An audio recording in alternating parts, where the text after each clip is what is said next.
మహోన్నతుడా, సర్వశక్తిమంతుడా, గొప్ప దేవుడా, జీవాధిపతివైన యేసు, మీ ఘనమైన శ్రేష్టమైన దివ్యమైన నామాన్ని బట్టి మీకు వేలాది కృతజ్ఞతాస్తుతులు చెల్లిస్తున్నాను స్వామి. దేవా, మీ ప్రియ శిష్యుడనైన సెయింట్ థామస్ దేవ తండ్రి మా దేశానికి వచ్చి దేవా అనేకులకు ప్రభావ మీకు రక్షణ గురించిన సువార్తను ప్రకటించడానికి మీరు ఇచ్చిన కృపను బట్టి నీకు వందనాలు.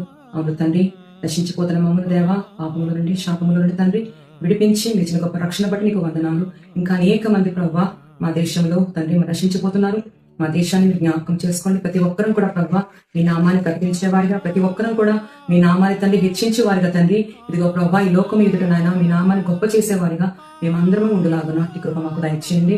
తండ్రి క్రైస్తవుల ప్రభావ వారి నానా హింసలకు గురి చేస్తున్న ప్రతి ఒక్కరిని మీరు జ్ఞాపకం చేసుకోండి. అయ్యా ఆలయాలు కూలుస్తున్న వారి ప్రభావ, అయ్యా తండ్రి సేవకులు తండ్రి హింసిస్తున్న వారిని, మందిరాలు పడగొడుతున్న వారిని మీరు జ్ఞాపకం చేసుకుని దైవ భయం నాయన ప్రతి ఒక్కరిలో మీరు పుట్టించమని ప్రార్థిస్తున్నాము. తండ్రి ఇదిగో ఆనాడు ఎలాగైతే సౌలును పౌలుగా మార్చావో దేవా, అటువంటి తండ్రి మార్పు దేవ ప్రతి ఒక్కరిని మీరు దయచేయమని యేసు పరిశుద్ధ నామమున అడిగి వేడుకొనిచున్నాము తండ్రి. ఆమేన్.